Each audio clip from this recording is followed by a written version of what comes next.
It's important that we, in our practice, our mission is to educate and adjust as many families as possible. And we spend a lot of time and effort educating the people in our practice, because we know when somebody's more educated, they make better decisions for themselves. So tonight we're going to dive deep into this particular topic, but first we better get some pictures showing up here. There we go, we're ready to go. So before I get going, I want to just let you know that this is one of the series of our Body Signals series, where we dive deep into some particular symptom or health concern, and we uncover what's behind it, what's causing it, and what can we do about it. So next month we're going to be covering I love the name that we came up with, how to get 16 pounds healthier in 16 weeks. Right? So it's worded that way very specifically. How to get 16 pounds healthier in 16 weeks. So, and that's going to be on May 31st, last day of May. So if you know anybody that is curious about how they can address that for themselves, then bring them along in, okay? All right. And so I also wanted to share a little bit more of my story too. When I was 13, I received my very first chiropractic adjustment, and it was from my dad, who had just gone off to chiropractic school and was back home on his first vacation, and I had strep throat, and he adjusted me, and that strep throat got better so fast. And at 13 years old, I was like, wow, this chiropractic thing is amazing. I didn't know, I hadn't been taught that chiropractic is for low back pain and headaches, not for the immune system. So in my experience, I thought chiropractic was to help your immune system. And so we know that the nervous system is intimately involved with that. And at the time, I didn't know how it worked, but I knew that it did work because of my experience with it. So years have passed, and I've studied these things, and now I do know how it works. And I hope that I can share that with you tonight. All right, so let's get myself going here with my little pointer on. Ready to go. So all of these things we're talking about tonight, they fall into the category of atopic syndromes. And basically that's a collection of symptoms that you could name. Allergies, asthma, eczema are all part of that. And it's essentially a situation where our body is not behaving appropriately for the environment that it's in.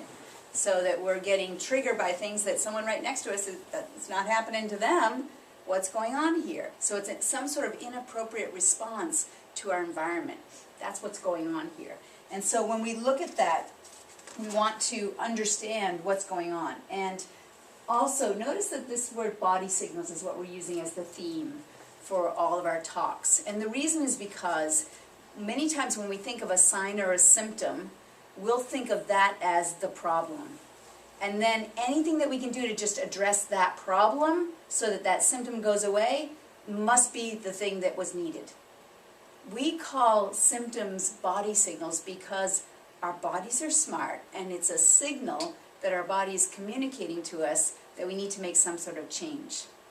Right? So if you thought of a headache as the symptom and that was the problem, then taking an aspirin or a Tylenol or something and the headache goes away, that might be the solution, and you think, I'm good now.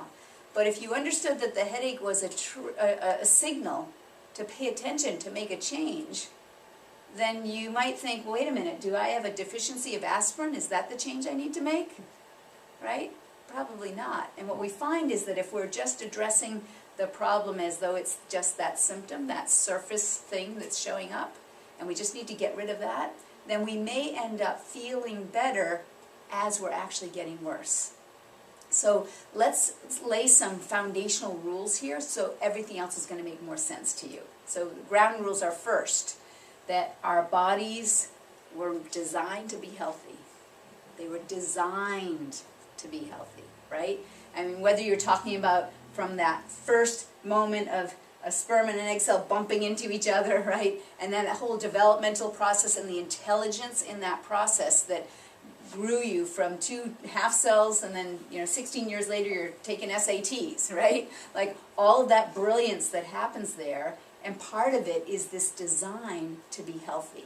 And I love some of the examples that we see in mainstream here that make us think that the opposite is true.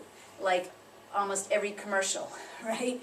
We're being told that, oh, well, what about the genetic disposition? Do you have a family history of these things, right? We hear that all the time, and it makes us think that there's something that our bodies actually were designed to be broken or to need fixing, that they aren't really designed to be healthy, that in the design, the actual genetic design, that there's a problem there, right? Let's just look closely at that. First off, when we think back and they think it's in their genes, how many generations are they going back saying that, oh, it runs in my family? How many generations are they going back typically? It's 1. Yeah, 1 or 2, Yeah. probably not more than 3 or 4. And why is that? Because if you go back any further than that, we didn't have the chronic illness that we have today, right? It just didn't exist. And in fact, what's actually true is we've come from hundreds of generations of very successful human beings. So, right? And we wouldn't be here if we didn't come from that whole long line of successful human beings. So actually, we have a genetic design, let's see, what is that number? I love this number. 99.6% of us actually have the genetic makeup to be perfectly healthy and to adapt perfectly to our environment. Yeah. Very different from what the commercials are telling you. Or even when you meet up with your doctor and they have new information about genetic dispositions and things like that. Learning more about those genes. So I just want to say that what we're now noticing is the blaming of genes on asthma and allergies. It's being played down less and less and less because the incidence of allergies and asthma is going up so fast. We know the genes are not changing that fast. So it's not that. It's not that at all. So that's important information because we have to understand that we were designed to be healthy and that we are intelligent, right? So is the body smart or stupid, right? Is the body smart or stupid? What do you think? Smart. Right? We can all agree on that, right? And yet, we can see in the media all day long signs that, and in fact, we can even see in these actions that we see over and over again, where we're actually acting like the body is stupid and that we know better. The way we are so confidently using chemicals and medications and just prescribing them so easily and taking them so easily without question and taking out body parts, and we do that so confidently as though we really know everything that's going on. And yet what we really know is that the body was designed to be healthy and it is intelligent. And that intelligence was present at the very beginning all the way until your last breath. That intelligence is there in every cell. And the nervous system is the master control of all of that, right? And so oftentimes if I'll ask kids, what's the most important organ in the body? What do you think they usually say?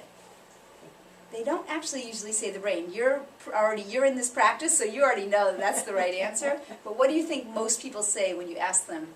Because I'll tell you what, you ask almost any school kid, they can trace a drop of blood right through the whole body. They know the whole pathway, right? Yeah. But most people can't even name all the parts of the nervous system, right? So when you ask somebody, what's the most important organ, the most common response, what do you think it is? The heart. The heart. Yeah, yeah. Well, they're doing heart transplants, aren't they, right? I haven't heard of any brain transplants, right? Although I can think of a couple people that might be good candidates for it, right? Get on the list. But needless to say, the brain is the most important organ in our body, the brain and the nervous system. And the spinal cord is that extension of the brain that lives in the back. And then the nervous system is that whole communication network that's happening between the cells and the brain, right? That's the whole connection, the communication network.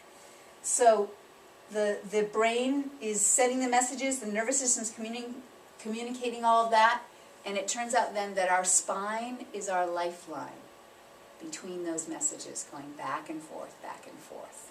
So when we look closely at that circuitry that happens right there at the level of the spine, that's where a lot of important information is living. And so we want to pay close attention to that if we want to understand things. And today I want to make sure I spend time in detail about the relationship to the spine and subluxations and nerve interference in the spine and how that relates to these atopic disorders. So we're going to go deep on that piece. And then the last ground rule that I like to identify is that if you keep doing what you've been doing, you're going to keep getting what you've been getting, right? We all agree on that, right? The only thing worse than moving in the wrong direction is moving faster in the wrong direction, right? So I want to make sure that you leave here with information so that you're ready to make change in your life, right?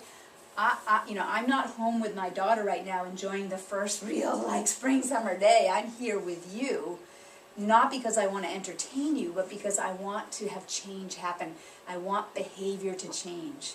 So can we have an agreement that you're going to hear the most important piece that you can find tonight and you're going to act on it?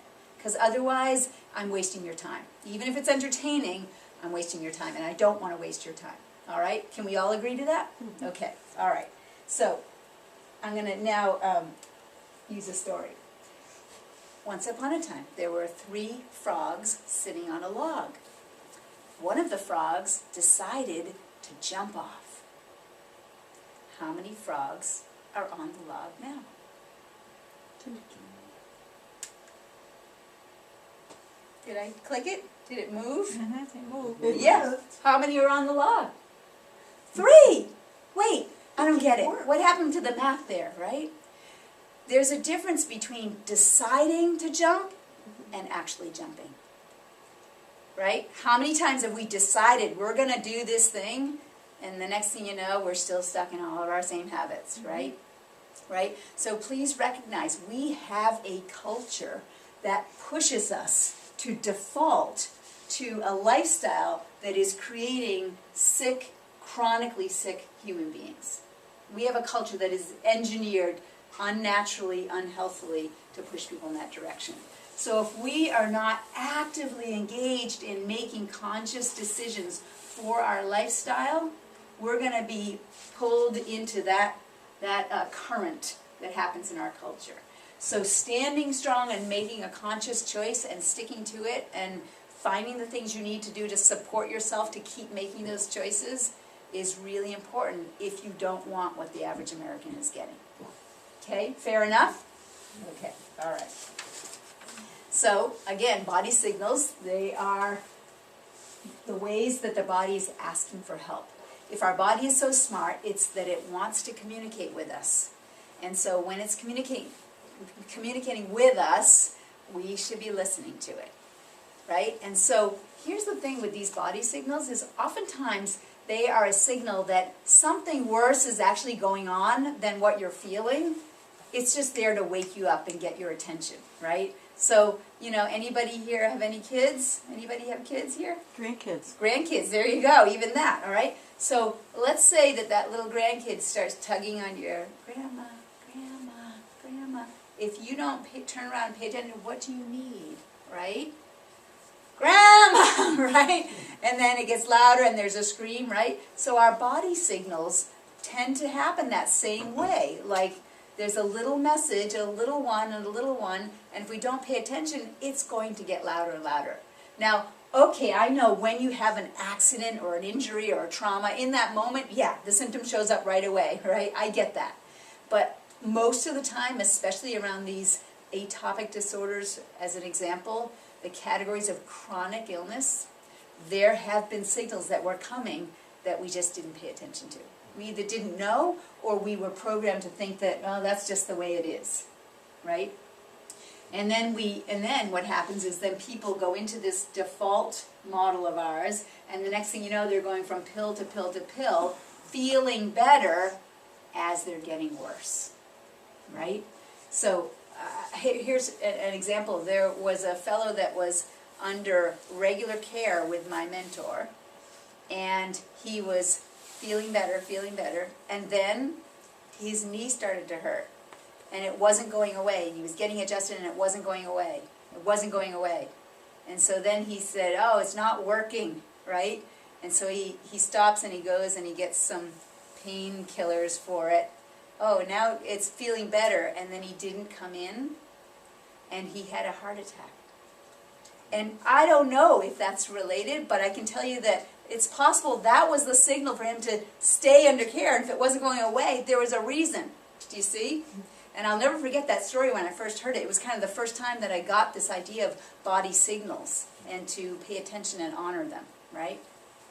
But at any rate, the question is, are we listening to those signals that our body is giving us? That's an important question to ask. So I want you to always be thinking to yourself now, when you get a body signal of any kind, to be thinking, oh, do I have a deficiency of aspirin right now? Or do I have something else going on that I need to make some kind of change? That's the key. What kind of change do I need to make right now?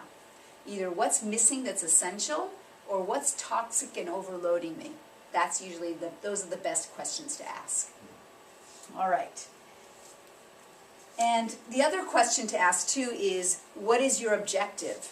So when people come to see me, generally we're talking big picture. Sure, they might come in because they have a particular pain, and they've been taught to just seek out a doctor when you've got an ache or pain and then talk about that ache or pain. But most people, I actually get into a conversation of that bigger picture. Well, what do you really want in your life?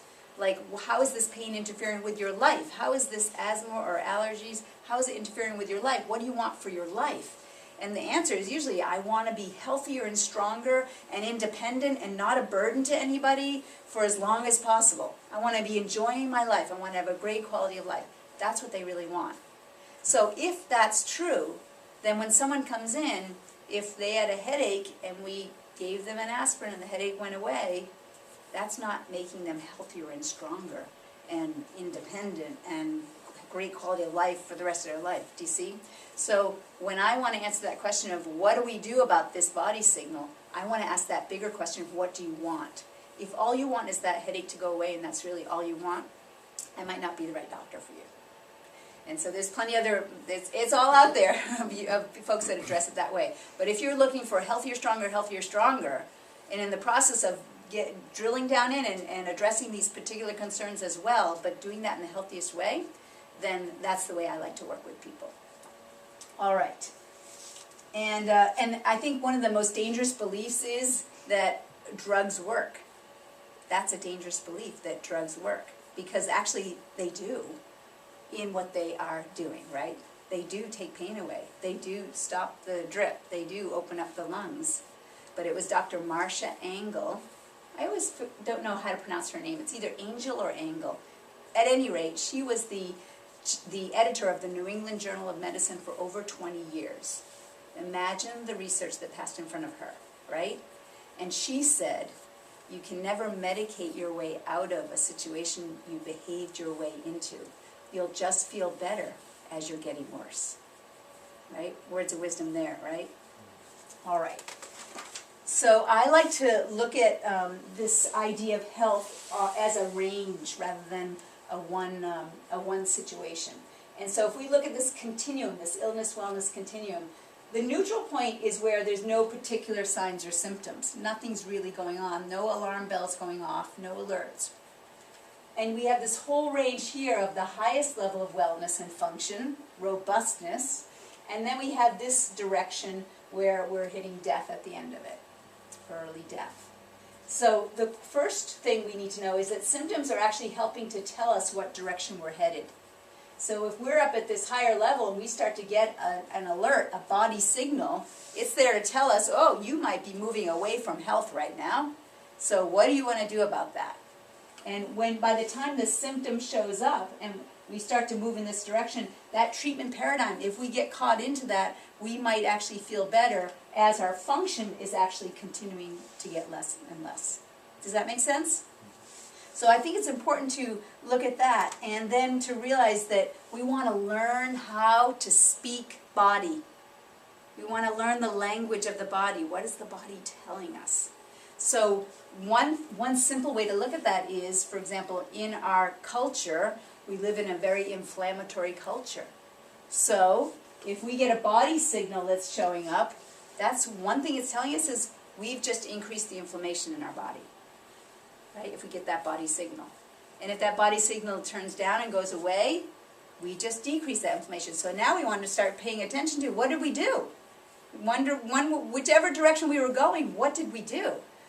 Oh, I went to that birthday party. Oh, darn it. And, you know, they put that cake right in front of me, like I didn't want to offend them, right? We've all been in those situations where social appropriateness has actually taken its toll on us, right? Or we're in a room and someone's got that perfume going and you're like, oh, I'm in the theater. I paid a lot of money for these tickets and they're sitting right next to me, right? What do, right? So giving yourself permission to not be socially appropriate to take care of your health may be a very big lesson that has to happen for some folks, yeah. And that is actually a very big one. So, you know, paying attention to the symptoms can tell you about the trending and the direction of your lifestyle choices, the impact that your lifestyle choices are making, yeah, on you, right? Does that make sense? Okay, so let's now look at the immune system. So, when we look at the immune system, first, what is the purpose of the immune system?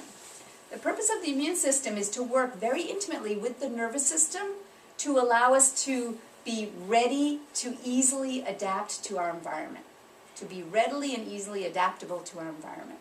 That's the purpose of the immune system as it works with the nervous system. And in fact, these two systems, you can't actually separate them. You can't separate them. They are intimately intertwined. Same thing with the digestive system, right? You can't separate them out. They're intimately entwined. So the nervous system is, so here's an analogy. The immune system would be kind of like the armed forces that we have. And we have different divisions that have specialties, and they are there to protect us. And that's the purpose of the immune system, is to protect us in our environment that we live in. Preserve our freedom to live at vitality and robustness, right? That's the purpose of the immune system. And just like the armed forces, there are different divisions with different specialties. The nervous system is what is coordinating, networking and coordinating all of those systems together. So can you imagine the power that we have with our armed forces for protecting us? But if we didn't have them coordinated, it would be chaos, right? It would be very ineffective. It would probably be dangerous, right? And so when we think of how do we develop the armed forces so they're effective, there's a training process that happens, right? And so if you think of, you know, kids like getting out of high school, the first thing that happens if they go into the armed forces is they're in a boot camp. The first thing that happens in that boot camp is they are taught how to run, right? Just how to get physically fit, just how to get some robustness in their body. And then they're taught, you know, maybe some hand-to-hand combat. Maybe then they're given a stick, and then a knife, and then a handgun, and then a machine gun, and then the big things, right? But it's a process. Can you imagine if we took them out of high school and threw them right onto the front lines? Right? That wouldn't work at all, right? Dangerous for everybody, right? So our immune system, we start out with some degree of genetically pre-programmed aspects to our immune system. When we're born, we're already loaded up with some aspects. But then a training process needs to happen so that our immune system develops and matures over time. That's how it develops. So what is its purpose? How does it work? How does it develop? I wanted to give you kind of that imagery so that as we go into more of the scientific stuff, you have a place to put all that so it makes sense.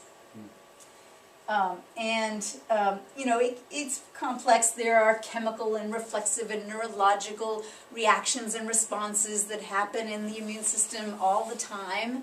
But if you have that broader overview, it'll be what you need to make your best decisions. So I don't need to be teaching an immunology class to you. I just need you to grasp the concepts that are going to work for you. All right, and so the next slide that I'm going to show you is, when I've shown it in the past, I've had people come up to me and kind of say, oh, I blew it. I blew it with myself, I blew it with my kids. And so I want to just preface this that if I don't share this information with you, I can't sleep at night. And the reason is because I've heard this word prevention used over and over again, and I've seen how it's being misused. And it's being misused, and it's actually being harmful to our culture, moving folks in this direction. So how is the word prevention used? Like, have you noticed that the medical profession has kind of co-opted that word prevention and is using it in particular ways? Like what are some of the preventative aspects that we find in medicine? Like if you go and you get your preventative something or other, what kinds of things? Screenings, right? Yep. Yep. Mammograms. Mammograms, colonoscopies, right? Prostate exams, right? All of these exams. And is the exam and the screening actually preventing something? No. It's early detection, isn't it? And if you get early detection, it means you get early intervention. In what model? Right? Yeah, exactly. So this idea of prevention, right? If you look at, taking a skin cancer off, that's not prevention, right? Prevention is wearing a wide-brimmed hat and long sleeves and getting out of the sun so you don't burn, right? That's being preventative. So what I want to share with you is information so that from this day forward, you can share this with other people so they can be preventative by understanding what are the best practices to get the healthiest people and the healthiest immune systems. And understand that if you didn't get these things when you were a kid, then we've got some catching up to do. We've got some things we need to do to try and put things into place that got missed. Okay? And it'll help us explain why we're seeing the skyrocketing of asthma and allergies and atopic disorders. You're going to understand that. All right?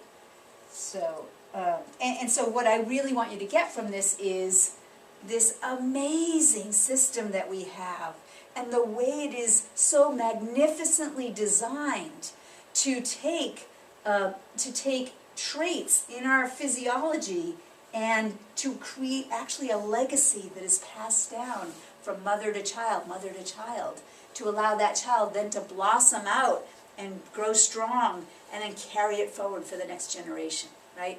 It's an amazing system, brilliantly designed. So let's look at it from that perspective.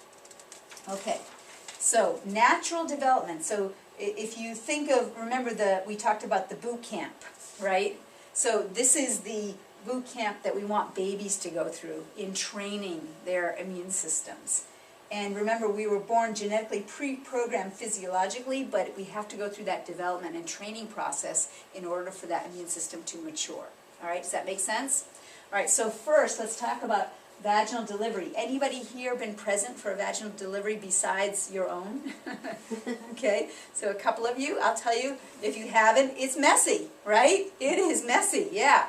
There's a lot going on there, and if you think about what's actually happening as the child's coming through the birth canal, is they're being exposed to all the mucus and environment of the vaginal area and the rectum, right? And what's happening is they are getting seeded with the mother's flora. So all of our flora in our body, microflora in our guts and in our bodies, it's always lining all the areas that are exposed to our environment to protect us. So our skin has flora all over it, and our digestive tract does. Like if I took this and I ate this, whatever is covered on this, it goes inside my digestive system, and now my digestive system is exposed to the outside world. So I have a lot of my gut flora, all those healthy microbiome, the healthy microbiota, the gut flora, the friendly bugs, they're all lining all of my mucous membranes. Everywhere that I have mucous membranes, that's the gut flora is there. And so when the baby is being born, it's being exposed to the mother's rectum and vaginal area, and it's populating. It's taking this baby that doesn't have any of the flora yet, and it's populating exactly what the mother has, because the mother has successfully adapted to the environment that she's in. And so it populates the baby, and then we have this design where the baby now is going to be breastfed. Oh, what happens with breastfeeding? Well, breast milk, we know, the vast majority of the constituents, besides nutrients and energy, is immune system constituents. That's what breast milk is loaded with, and especially the colostrum, the very first part of it. And so now the baby's is nursing, and day after day is just keeps getting repopulated. And in fact, the intelligence that's there is that baby's saliva will interact with the sensory nerve endings on the mother's nipple, and there'll be a communication so that that mother's milk will be reprogrammed from day to day to have different concentrations of ingredients based on what that baby needs. Isn't that amazing? If you took that baby and you now had it have a wet nurse or another different mom nursing it, that baby would program that mother's milk to deliver different ingredients that is exactly what that baby needs day to day. Is that brilliant or what, right? Bodies were designed to be healthy, right?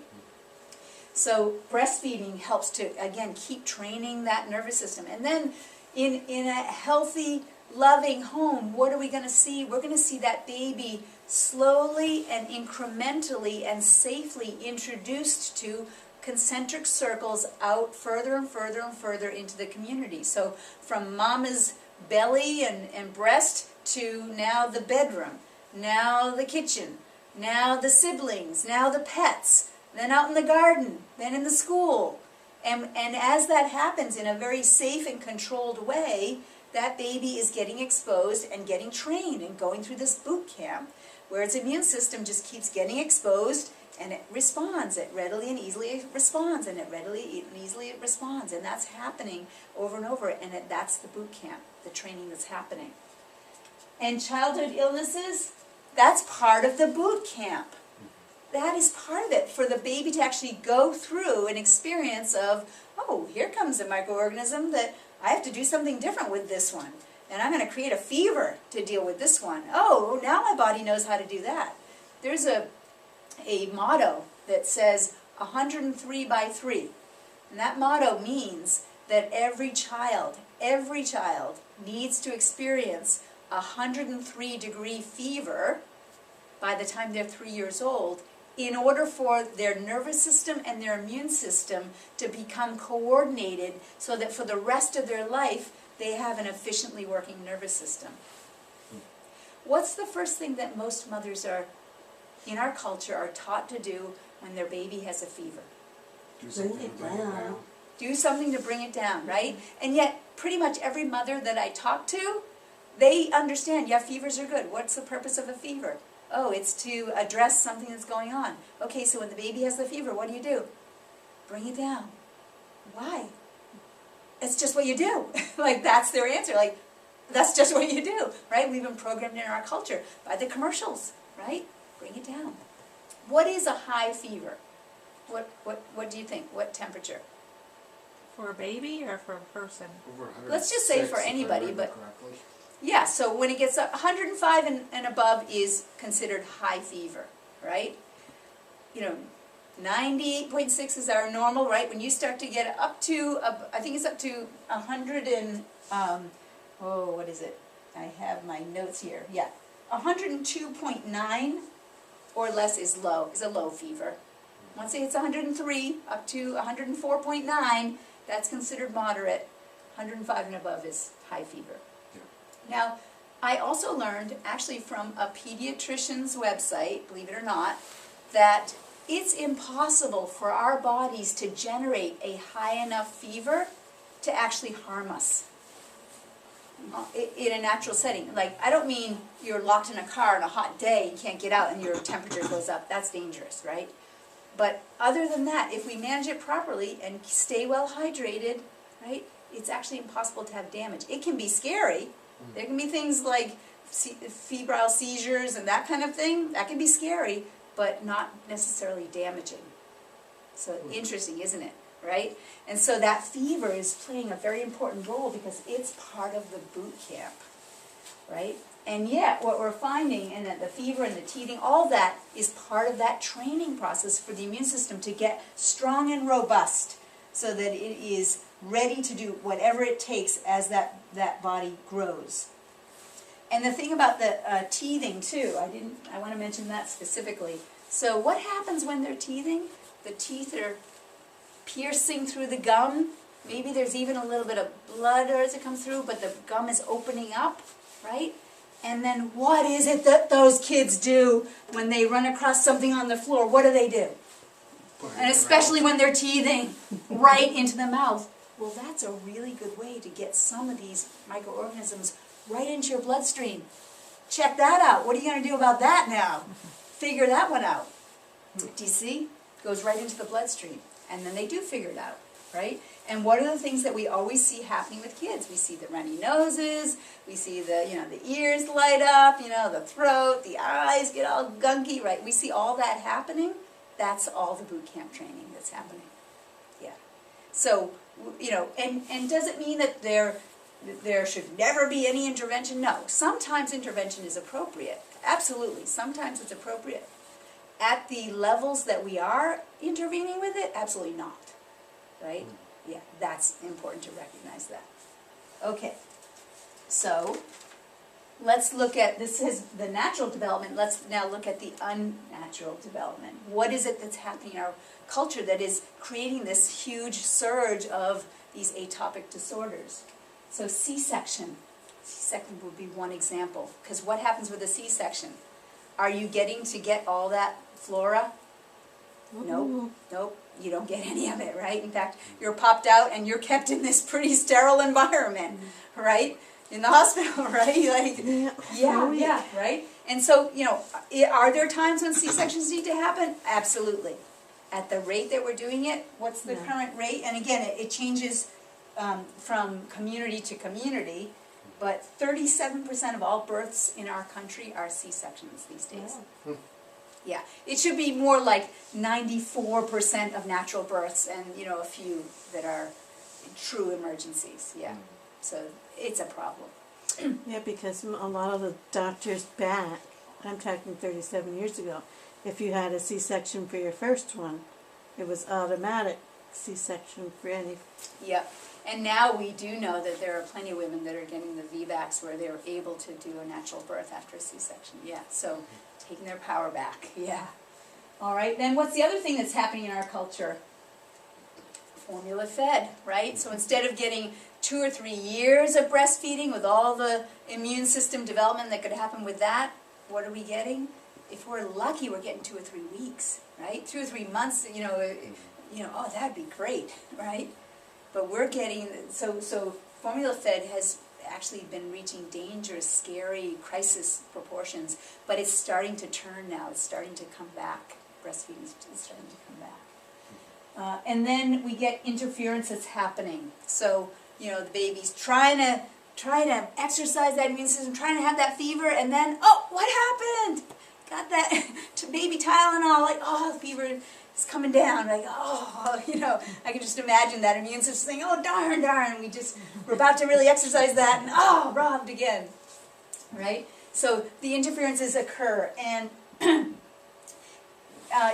it's looking at all these different pieces.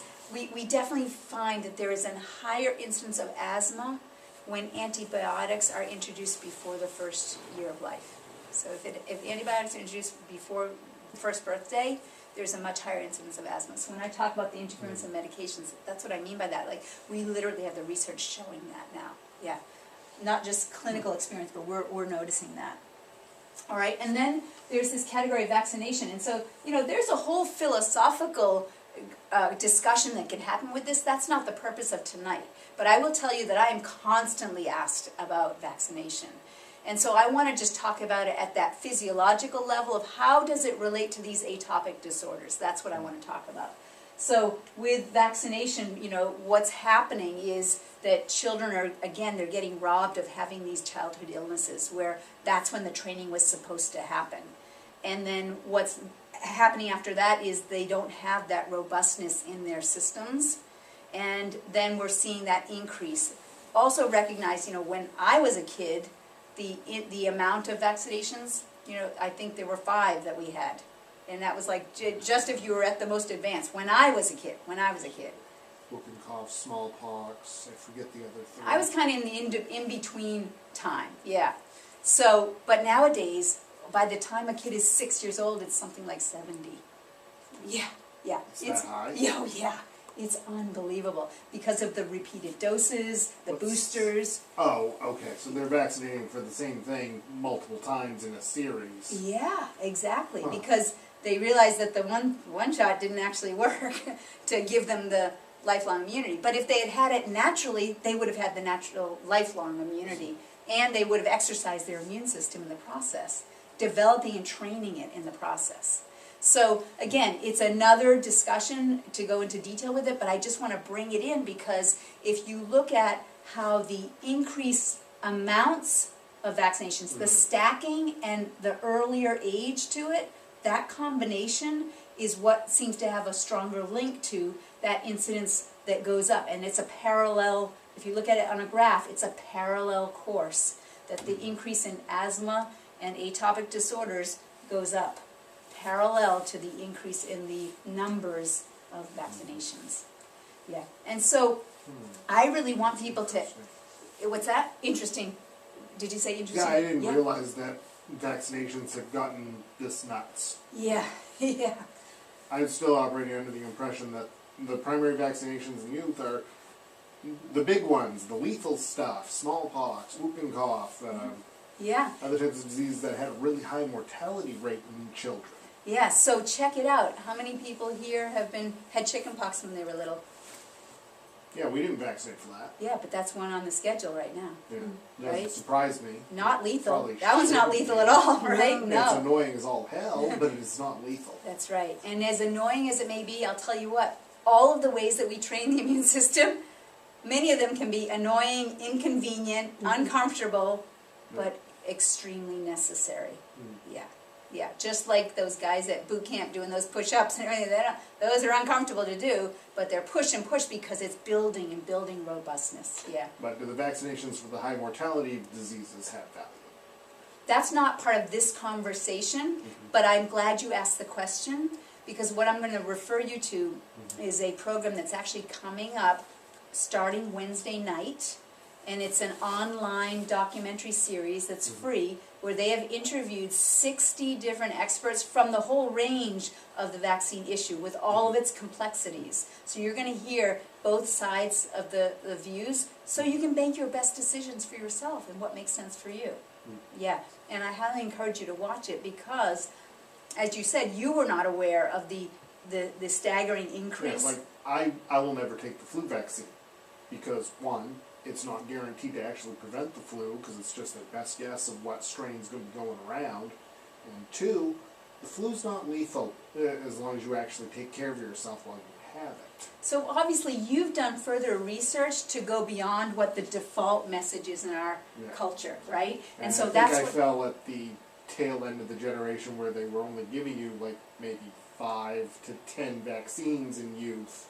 yeah, and you were, weren't yeah. doing the 70 song. Yeah, so it was 1986 when the laws changed, so that there was no I was longer... born in 77. Yeah, so 1986 is when the laws changed where the vaccine companies were no longer liable for any damage that would occur from their products.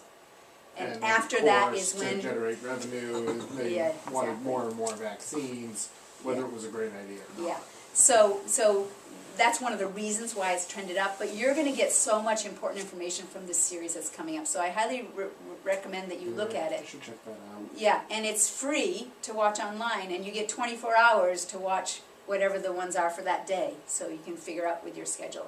And the reason I think it's important also for even someone like you that, you know, I'm not going to do the vaccines, because the government has a program called Healthy People 2020.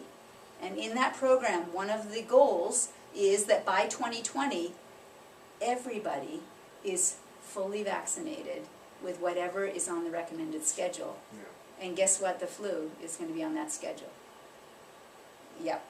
That's So, horrible. yeah, and so, not to mention whatever other new ones are coming. They've got like about 200 in the pipeline on their way. So I really would encourage you to share this with the people that you know so that people can decide for themselves. And when this push starts to happen, that you can actually stand up and say what you really want for yourselves and for your community. Fair enough? Mm-hmm. All right. Now this hygiene hypothesis, this is something that makes the most sense to me. When I think of like models of how to put this all into perspective, this hygiene hypothesis makes sense to me. And the idea is that we need to have that exposure in order to grow that robustness. Instead, what do we see as the trend in our culture? Purell. Tons of hand sanitizer. Yeah, hand sanitizers. And we have kids now growing up at every turn are looking for where's the hand sanitizer, right? They put it right in the classroom. Yeah, in every, well, not yet it isn't, not yet it There's been a isn't. big reaction against it, it seems. It's about time, yeah. And because what's happening is these kids that have grown up with it, they are thinking that it is giving this magical protective shield. They think their immune system is living in that bottle, and without it they're doomed, right? That's what they're thinking. Yeah. So they've totally lost that connection to the robustness that actually exists within their bodies. So very important, that hygiene hypothesis. And we know this is true because when you look at the incidence of atopic disorders in farm kids that are out playing in the dirt and with the animals and with all the cow poop, like all Yeah, I that, was gonna say, right? They don't stop with just the dirt, they're in everything. They're in everything, and they have the least incidence of atopic disorders. Yep. And kids that come from big families, the more kids, the less asthma and allergies are in that family, in those kids. Yeah. So we know that this hygiene hypothesis is a key piece to understand and to use usefully so that we can make our best decisions for ourselves. Okay, so I want to kind of give you an idea of this, the way that I look at it, the whole atopic disorders concern, it really is a behavior problem. I mean, when you think of kids, like if you think of a kid that has a, quote, behavior problem, this kid's got a behavior problem, right? Usually, it's a pretty complex situation. It's usually not just one thing. It's a bunch of things that are going on in that kid's life, and you know, trying to sort it all out and figure out what's going on with them. You know, it's complex. So with these atopic disorders, it's also complex, but it does come back to behavior. It's how that person is behaving, what their lifestyle choices are that are causing the body signal to show up. And here's what I mean by this. So if you look at these 3 glasses of water, these represent the capacity or adaptability to be able to handle something in our environment, right? So some of you have plenty of robustness, plenty of room to be able to manage whatever comes along, right? You can sit in that theater with that woman with the terrible perfume, you can eat crappy food, and you keep doing okay because you actually have plenty of room, right? That's some people. Other people, they're kind of that glass half full or half empty, depending on how you look at it, right? So they do okay, but if they get pushed too far, then they're in trouble, right? And then there are people that are completely filled up. They can't manage one more drop. Like the surface tension in their system is they're about to overflow. So when you add a little bit of pollen coming down, or they're deciding to clean the house and they get exposed, oh, the dust mites, or, do you see what I'm saying, right? Oh, it's the ragweed, right? If it was the ragweed, we would all, if the ragweed caused the allergy, we would all have the allergy. Nobody would not have the allergy, right? That's the trigger. It's the extra thing. So depending on what's happening in your system will determine how you might respond to that situation. And it's the stresses in life that cause this to fill up and use up our capacity. And we're going to look at what those stresses actually are. But this concept is so important to grasp, because without this, you're going to just think, it's that trigger, it's that trigger. I promise you, I didn't start sneezing until that pollen came down on me, right? If you don't know that this is happening, then it's hard to understand, why is this happening to me? Oh, it must be genetic, right? We hear that all the time, right? So that is so important to understand this piece. It's our constitution, really, that is misbehaving. It's the immune system misbehaving because of what it already is having to deal with. Either it didn't get enough ability to train to be able to, and that's part of why let's just make another analogy here. Without the proper training, natural training, it actually just makes the glass smaller. So it takes less of those stresses to fill it up. So essentially, pollen allergy is just the body going whole hog, trying to defend itself from something that it shouldn't even be bothering with. Exactly. So all of us will have a response to pollen, to gluten, to dog hair. We'll all have a response. But people that don't have the atopic disorder, their response is subclinical. Nothing shows. They don't have a body signal about it.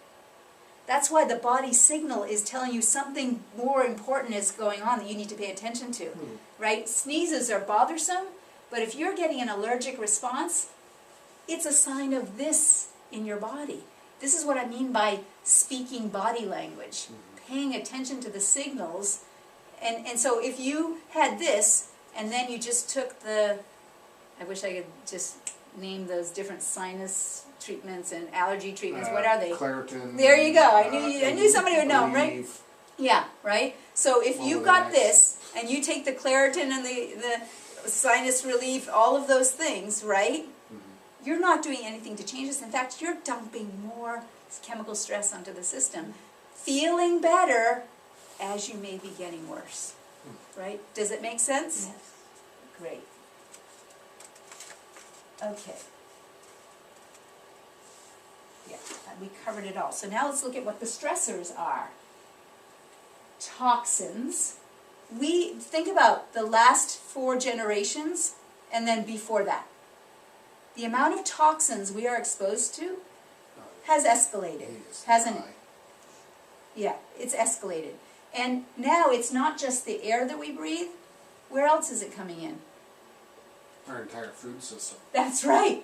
Dietary toxins.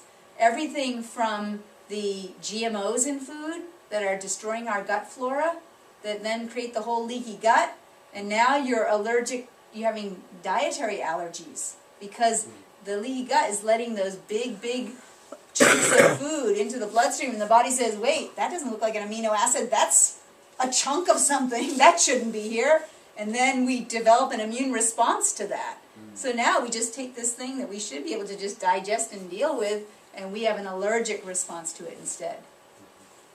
So allergens, again, we all will have a response to allergens. The question is whether or not whether it's subclinical or it's overt. And it becomes overt because it then needs to be a body signal to let you know this is going on in the background, right? Now, what makes allergens a separate category compared to dietary or toxins? Well, for example, a toxin would be like maybe a heavy metal, Yeah. and that will fill this up. So like the perfume that you smell that's a synthetic perfume, that's actually a toxin. Now if my liver's working really well and I'm exposed to that, I'm going to take that in. It's not going to be great for me, but my body can get rid of that. But if my liver's already overloaded, it could wipe me out for a week. I mean, I have people, that's why we say, please don't wear perfume in the office, because I have some people with chemical sensitivities that they will have to leave the office if you're in here getting adjusted and you just came out of the shower and put on your perfume, right? So toxins are one of the things that will cause this to fill up. Yeah. Allergens are something we need to deal with, but if this is filled up, we're going to have to go into a symptomatic response to it. It's not going to be subclinical. Okay, so essentially the allergen is anything that the body decides is a threat when it really shouldn't be. Correct. Or that let's just put it this way, like everybody is going to have some sort of allergic response to gluten, for example. It's just the nature of that food. But many people it'll be subclinical, and their body will just handle it.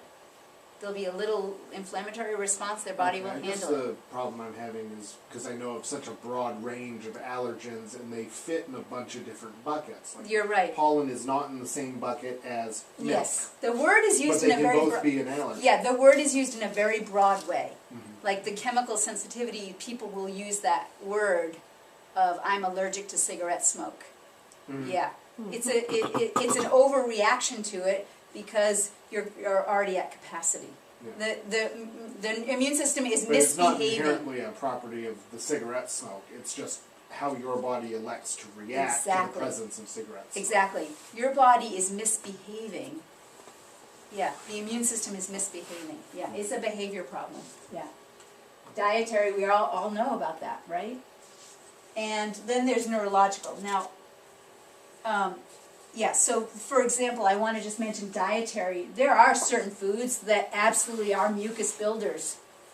Dairy, the white foods, the white death foods, white sugar, white flour, right? Those kinds of foods, they're not good for anybody.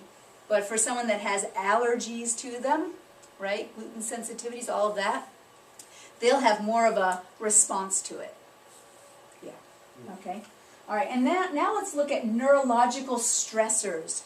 Neurological stressors, what the heck is that? That's often a new idea for people that are trying to look for solutions as far as atopic concerns go. So subluxation is when there is an interference in the nervous system. And let's just look at the nervous system here. We know that the brain is in charge of running everything in your body.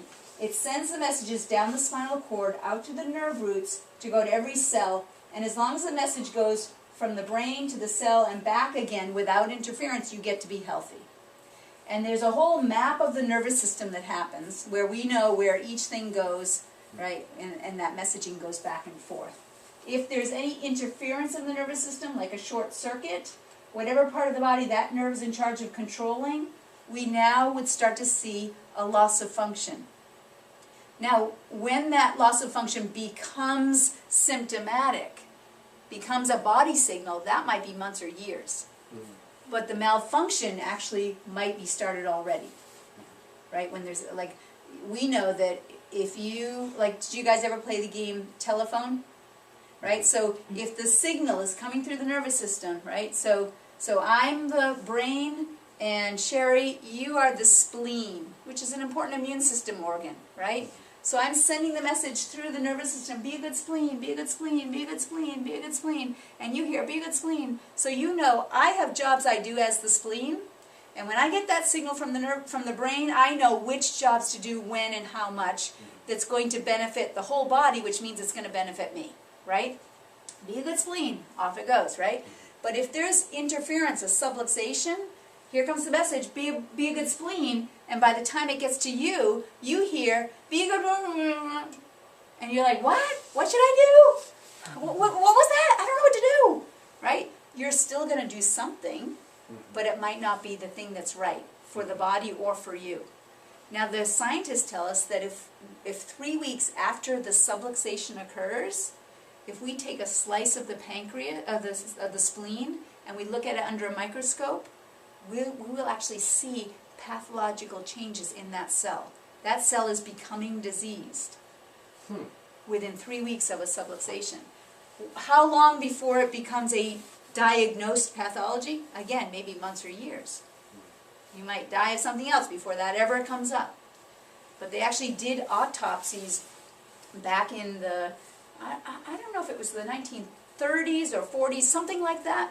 And Dr. Windsor was a medical doctor, and he had heard about this chiropractic thing, and so he heard about this subluxation. So he actually did autopsies on cats and humans, and he found 95%, I think it was 95% correlation between where there was a misaligned vertebra, and when he looked at the organ that nerve was in charge of controlling, there it was, pathology showing up right there in that organ. Maybe something that was never noted in their medical history.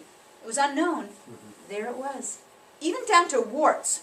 Like warts on a finger, he would trace that back, and the nerve supply of that finger is where there would be that subluxation. Yeah. That's what he found. And that was a long time ago that we've known about those correlations. So subluxations are important. So let's look at this in a little bit more detail, this big idea here of this nervous system. So, oh, where's the spine? Hang on, let me just grab the spine. Where's the skeleton?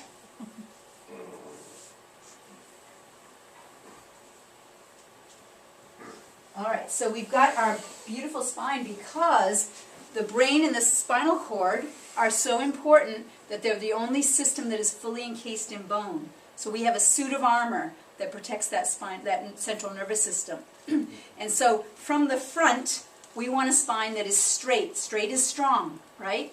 from the side, we want a spine that has curves in it, because the curves are what create the give in the spine. And that curve protects the spine from breaking down. The discs are located in between the bones, and they are spacers to make the right size hole for these nerves to come through that are carrying those vital messages that are feeding all the different parts of the body. So if we get an unhealthy spine and we wear down the discs and we don't have the give, if we lose the proper alignment in the spine, then we have that early deterioration that happens, and that's when it starts to impact the nerves. Even just subluxations early on, even during the birth process. If it was a traumatic birth, that could misalign the spine and start to create distortion in the flow of messages, and then we might see breaking down of the function outside of the spine in the organs and so on. Okay, so the spine is the lifeline. That is the key there. The spine is the lifeline. So subluxations, if a joint is jarred, or what is it that causes subluxations? It's going to be traumas, like sports injuries or car accidents or a traumatic birth process or things like that, bumps, slips, and falls, and bad habits, posture bad habits, and physical stresses, and emotional mental stresses, and chemical stresses. So it's life, right? It's the traumas plus the bad habits together are what then lead to causing the subluxations and the joint misalignments that persist. When the joint misaligns, it actually creates soft tissue damage in this whole area, whether it's the disc being affected or the ligaments or the tissues around that or the nerve itself, and that inflammation creates nerve irritation. And then in order to then protect this joint where damage has occurred, the muscles will spasm and try to just hold that joint still instead of having that movement create more and more damage. So the muscle spasm occurs, but then that joint fixation is actually one of the things that leads to more wear and tear over time when it gets fixated and isn't allowed to move through its whole free range of motion. When the nerves are irritated, it also produces stress hormones. And the stress hormones, like cortisol, or the catecholamines, epinephrine, norepinephrine, right? Like those types of stress hormones are produced, and when that is happening, that increases inflammation in the body. And that starts to alter immune system function. Cortisol alters immune system function. Why is that? Why would a stress hormone alter immune system function? Think about it. If you were having to fight a tiger, which is basically what stress is, if you're having to fight a tiger, you want all your resources to be ready to fight that tiger, and you do not want to be expending any extra resources on other things that won't help you fight that tiger. Your immune system is a very expensive system to run that wouldn't help you fight the tiger in that moment. And so your body actually will down-regulate that immune system when cortisol is present, and it's a perfect design because you don't want to waste energy on that if you have to fight a tiger. So essentially it's the body thinking, I'm in a fight, I have to win the fight or else I don't continue. That's right. It's a good short-term strategy. And the problem is we no longer have to be in a fight and win a fight, but the body doesn't know that. That's right. That's right. And instead of real tigers that we encounter, it's deadlines and it's somebody yelling at us. More and it's, nebulous problems that can't be fought. yes, exactly. And it's being on Facebook and seeing everybody else happy and you're not, or not keeping up with your friends' status. Those things are stressful. So when we start to look at our kids and the stresses that they have, it's more and more and more, right? So the stress hormones, cortisol, it actually alters immune system function. That's the link. So if you have subluxations, you will have more cortisol, which means it will be affecting your immune system. And so you will have misbehaving immune systems as a result. And so that's why there's so many people that have reported that when they've gotten chiropractic care, their asthma and allergies go away and get better. I've heard that story more times than you can imagine, and oftentimes they're going for neck pain. They're going to see a doctor for neck pain, and the chiropractor doesn't even mention to them that there's a link. They just notice that, gee, while I was getting adjusted for my neck pain, my allergies got better. Yeah, that happens so often. There's so many studies to show that too.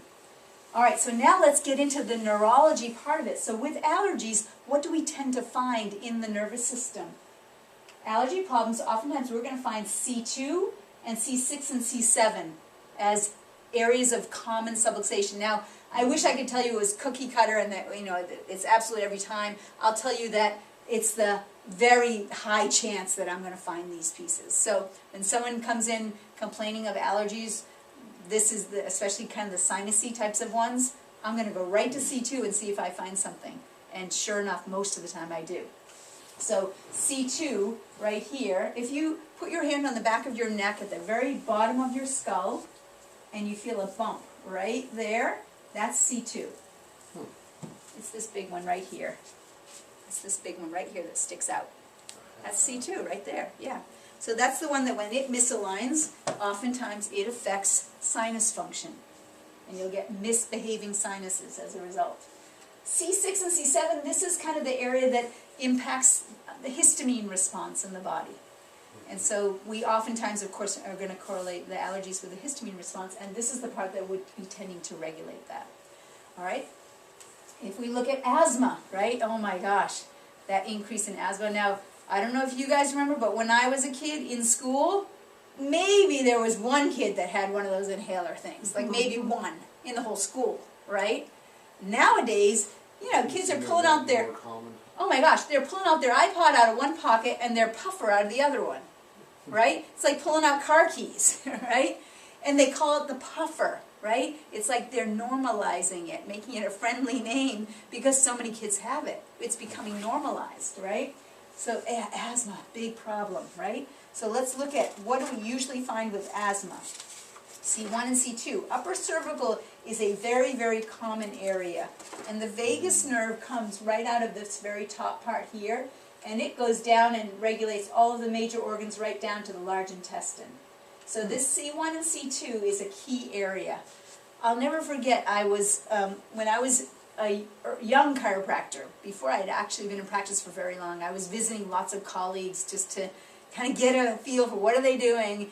And I had learned my light touch work also, and so I was visiting offices that did the light touch work so I could really learn how to do it well.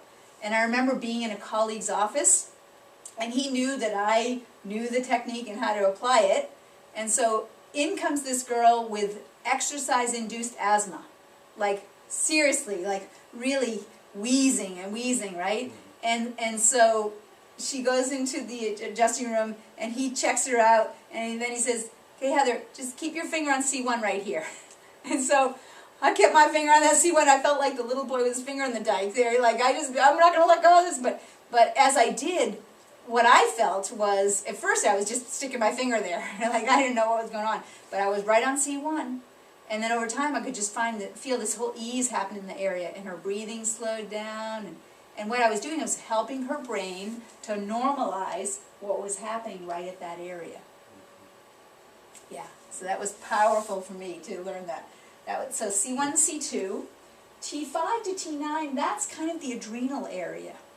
So oftentimes with folks with asthma, we'll find that there's a relationship with the adrenals also. And, you know, stress hormones and all of that. Adrenals are the organs for how we manage stress. S2 and S4, that tends to be this area down the bottom. That's all about the bowels. And that's how we get rid of toxins. And that's where most of our gut flora live. You know, we have about 150 trillion microorganisms of gut flora or flora around our bodies. That's about 10 times more than our own cells. 10 times more cells of microflora than we do of our own body cells. Yeah, we're way outnumbered by our microflora. And it's a total symbiotic relationship. Like, they have a home and we get the benefits of digestion and immune system function. So oftentimes we will actually find that the slow motility in the gut, kids that are constipated, you know, they'll bring their kid in because they heard it could help with constipation. Next thing you know, their asthma's going away or their allergies are going away. You hear that story quite a bit too. So that's a common one there too. All right, and then I did want to cover as well eczema, and because eczema is, we don't think of it as a breathing thing, but it actually is in that category of atopic disorders. And eczema, if you're not familiar with it, it's where you get this patchiness on the skin in these different areas. And this is kind of a mild case, but it kind of gives you an idea of it. I've seen much worse cases. And it's just, again, it's an example of the immune system misbehaving. And all of a sudden this outbreak occurs on the skin that, you know, it shouldn't be reacting that way to whatever it was exposed to, but there it is. This is how it's responding. And so for eczema, we often find the C6 to T3 area, kind of in the upper back area here. And that's also, interestingly enough, nerve supply to the lungs, but also it involves the thyroid. And so there's, some relationship to that whole hormonal cascade that happens. We see it with the adrenals, we seem to see it with the thyroid as well. The T9 to the T12, again, that can be the adrenal area, and then also the small intestines can be part of that. And the liver is part of that. So if the liver's not being able to detox the way it should be able to, next thing you know, we're seeing things getting backed up in the body, and it's coming out in the skin as a way for the body just to try and burp the Tupperware, get those toxins out somewhere. And then again, the S1 to S3, there it is, it's the gut, the bowels. So not having the bowels working properly. All right.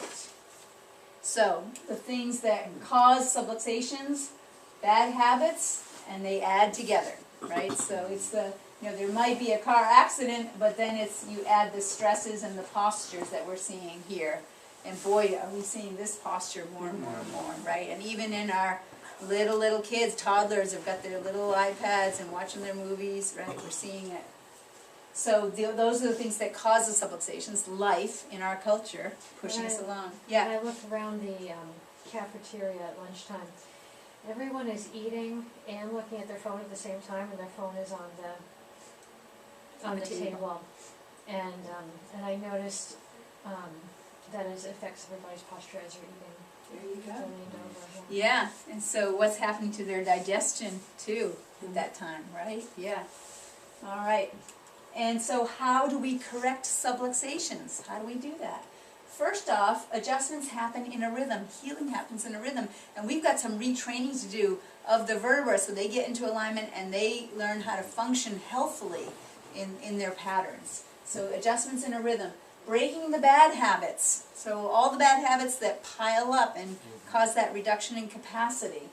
And then exercises to strengthen your suit of armor, to strengthen the spine so you hold your adjustments longer. That's the three-legged stool of correction. Can you imagine a two-legged stool?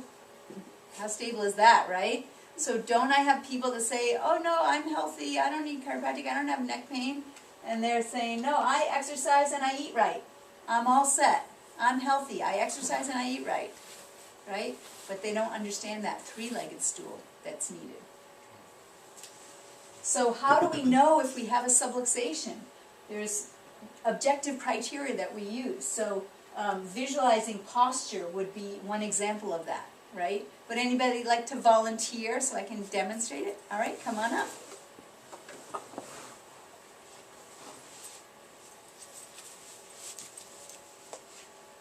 Remind me of your name again? Cheryl.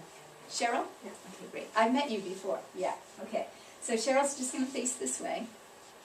And so we know that if you have an area of nerve interference, it would not be uncommon for the smart body to want to move away from that irritation. So we might actually see changes in posture that are a sign of the body trying to move away nerve irritation in a certain area. So if Cheryl is just standing equal weight on both feet, looking straight ahead, who can tell me what's happening with the shoulders, especially Augusta, you're actually square with her. I think Cheryl, the right you one are is too. higher. Yeah, so this shoulder is higher, yeah, so there's a tilt happening there. I'm just going to touch your ears here. Okay, and so I'm going to bring my fingers right to the bottom of her ears on either side. That's a big difference. Can you see that? Yeah. And can you see any rotation? She's looking straight ahead. I can see it from the back. There's a little bit of rotation to her right. I'm going to come down to her waist here, and my hands are right on the top of her hips. So can you see where the fingers are? Bit of a distortion there too, right? Yeah. So you can see just the posture starts to tell us about what's happening in the nervous system, right? And so that's the first one. Then we also do our instrumentation, which you're all familiar with. We do the technology that the astronauts use to measure nerve supply to the organs, nerve supply to the muscles, how well you're adapting to your stresses that you're under, how well is your brain tracking where your body's in space. We're measuring all of that. So we can reflect on that and see how that fits into everything. And then palpation, so when I actually just feel the spine, I'm literally going to be feeling for where there's a misalignment.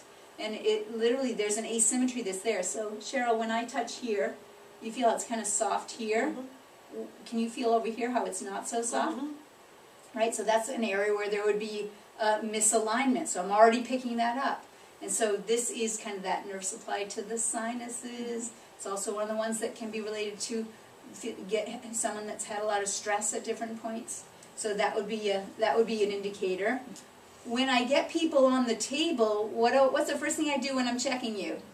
I'm playing with your feet. Remember that? So Cheryl, you're the only one that's not in the practice, but I'll explain to you that when there is pulling tension in the spinal cord, it actually pulls up on the heel cords. So I'll measure someone's feet and a level of ease or tension in their feet, and it tells me about how much tension there is in the spinal cord.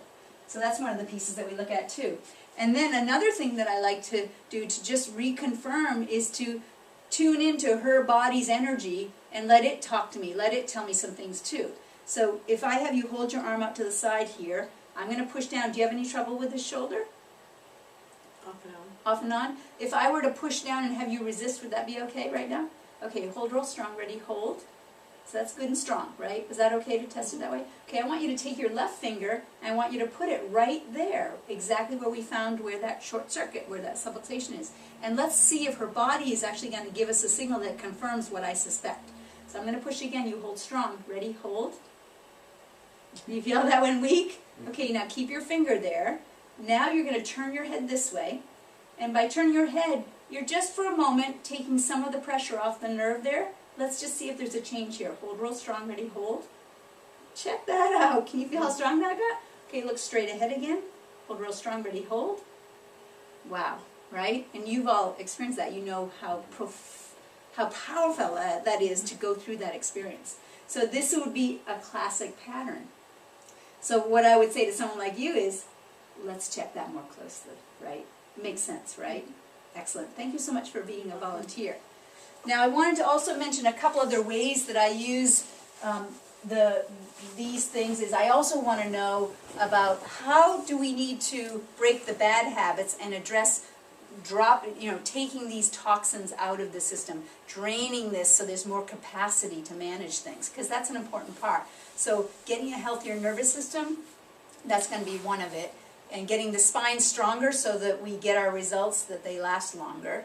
And then there's that breaking the bad habits. So that's how you eat, how you think, and how you move. And so how you eat is a big one. Moving your body will help to detox your body as well. Dealing and managing with stress will turn off that cortisol and decrease the inflammation. But if we can zero in on diet, and we can encourage people to use an anti-inflammatory diet, as well as some tissue-specific nutrients to support the organ systems that have gotten depleted and overloaded. If we can provide that, then we'll get our results much faster.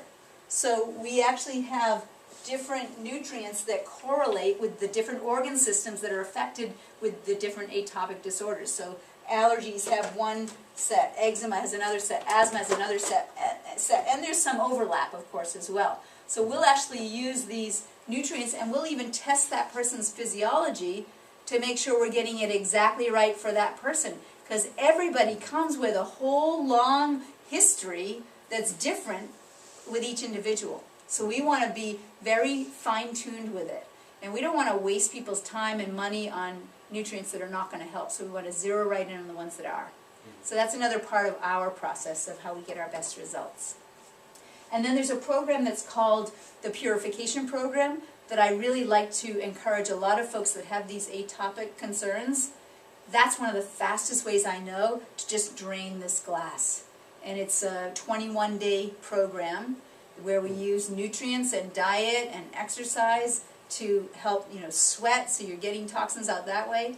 And it's a program that in 21 days, it's amazing how a lot of people notice a huge improvement with atopic concerns. So it's called the Purification Program. I can give you a booklet on that if you're curious about it. All right, so I said you had to promise to make some changes, so I'd love to go around the room and just ask, what did you learn? What was an important piece for you?